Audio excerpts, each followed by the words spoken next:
wrapping up a series on Epicurus. We read the letter to Menawecius in this nifty little Hackett edition. We are on pages 30 and 31 here.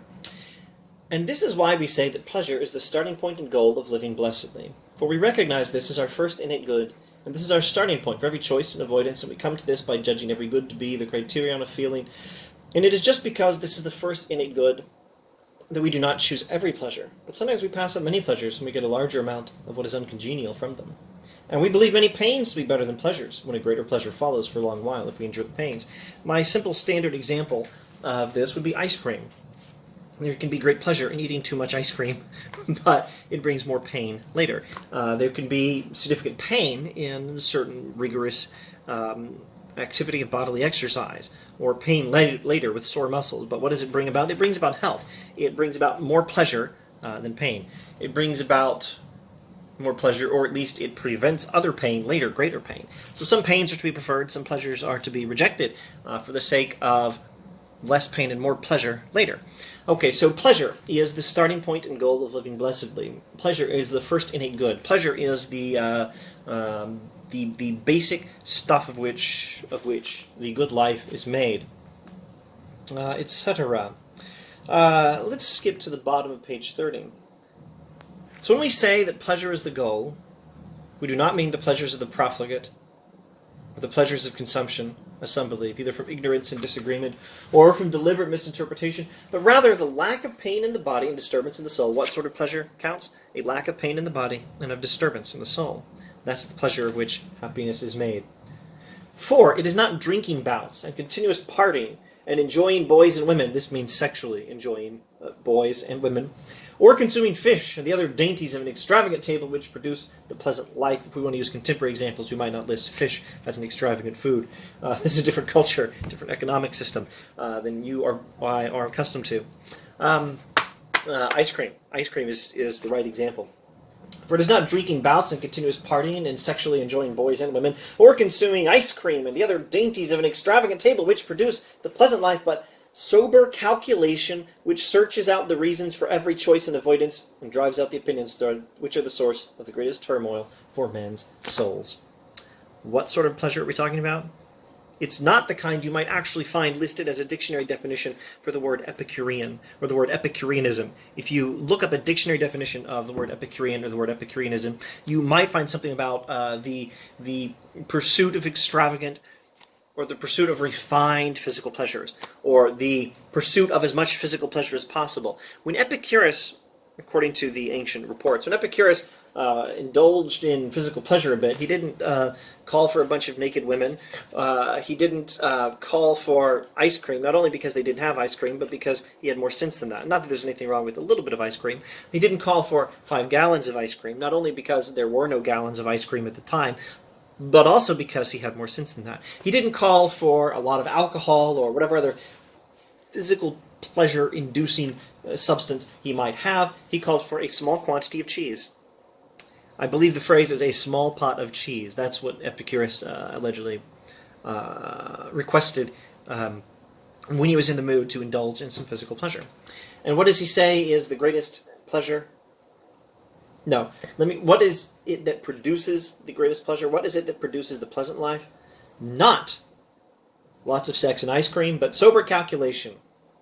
Sober calculation, which searches out the reasons for every choice and avoidance, and drives out the mistakes that cause turmoil in our souls. In other words, it's the stuff that we've been talking about. It's Epicurean metaphysics that teaches us not to fear death and not to fear the gods, and tells us what we are, bodily beings living in a universe made of atoms and a void.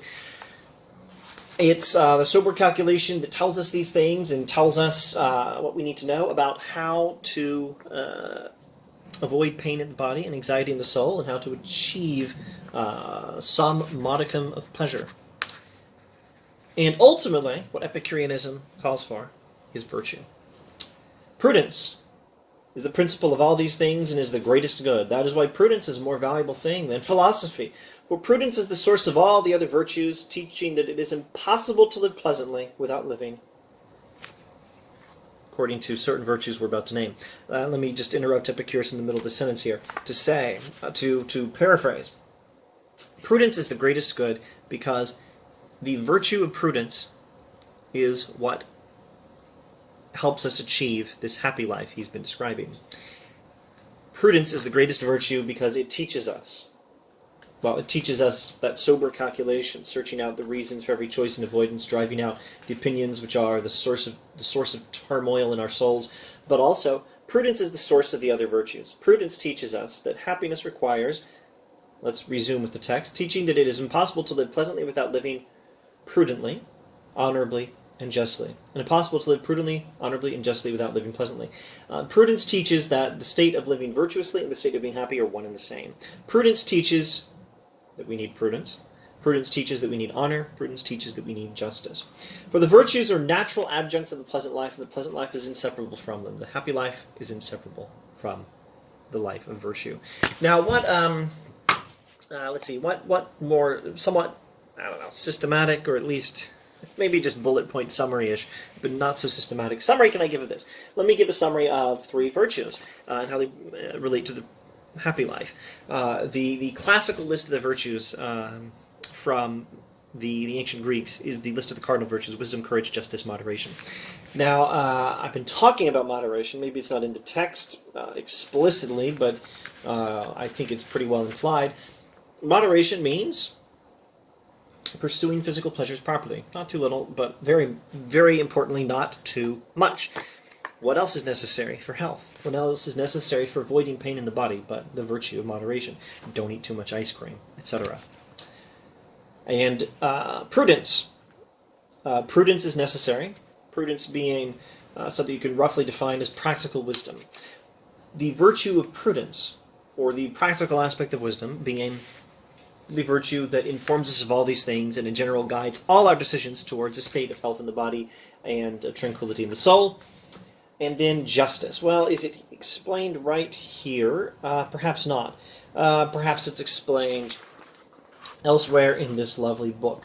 I don't think it's explained explicitly in the letter to Menawekis, but I know it's in Epicurus, and I expect it's somewhere in this book, even if I haven't covered it in Epicurus words in this series. There's some other texts, rather, there are other sayings of Epicurus and commentary on Epicurus from other ancient sources like Cicero and Lucretius and Plutarch that are included in this volume. So somewhere in the other ancient sayings or the other ancient commentary, we will have this insight about justice, but I shall mention it here without necessarily citing ancient sources, other than that he says justice is necessary for the happy life here. He's just said that. We've seen this in his own words. Prudence teaches it's impossible to live pleasantly without living prudently, honorably, and justly, etc., etc. But now let me say, drawing on this other material, why is justice necessary for happiness? Because if you do not have justice, you will be afflicted with anxiety in the soul. If you commit injustices, you will worry that someone's going to catch you and that you're going to be punished. Anxiety is caused by injustice. Justice protects you from anxiety. I rather doubt that Epicurus ever read a single sentence from the Old Testament. I suppose it's possible that some traveling merchant or someone might have brought some texts of the Old Testament to Greece. There are hypotheses that Plato met the prophet Jeremiah in Egypt and things like that. It's not inconceivable, but I rather doubt Epicurus. Even if it's possible, it's not likely at all that Epicurus ever read any of the Old Testament. But there's a wonderful cross-reference you can make here. What did I just say about Epicurus? I said anxiety is avoided by a life of justice. The just don't have to worry like the unjust do. This is in the book of Proverbs in the Old Testament. Let's see if I can remember the chapter. Let's see, the words in my head, this is probably NIV 1984 or else ESV translation. When you lie down, your sleep will be sweet. When you lie down... I can't remember enough. Google if you like, put it in quotation marks. Google, when you lie down, your sleep will be sweet. You should probably find an early chapter of the book of Proverbs, ESV or NIV 1984 translation, where these words appear, and then find the translation of your choice, giving the entire chapter. Look at the chapter and you'll probably find the same insight Epicurus is getting at here, that a just life is necessary to avoid a lot of anxiety that the unjust suffer because they're afraid of what's going to happen to them because of their injustices. All right, now all of this advice about pleasure and virtue and prudence and sober calculation that search out the reasons for choice and for rejection of certain things, and that drive out the opinions that cause turmoil in the soul. All of this advice leads to a happy life. For who do you believe is better than a man who has pious opinions about the gods, is always fearless about death, has reasoned out the natural goal of life, and understands that the limit of good things is easy to achieve completely and easy to provide, and that the limit of bad things either has a short duration or causes little trouble? There are bad things that are to some extent unavoidable. Everyone's got some kind of medical problem, right?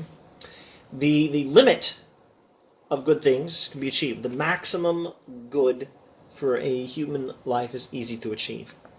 And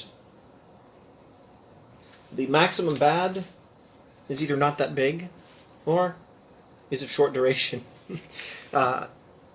Somewhere in Epicurus, off the top of my head I don't remember where it is, but somewhere Epicurus observes that pain that is difficult to bear generally doesn't last long, because that's the sort of pain that kills you. What you can bear, what pain lasts long is pain you can actually cope with. And that's an observation from Epicurus. All right, let's skip to the end. Practice these and the related precepts, bottom of page 31.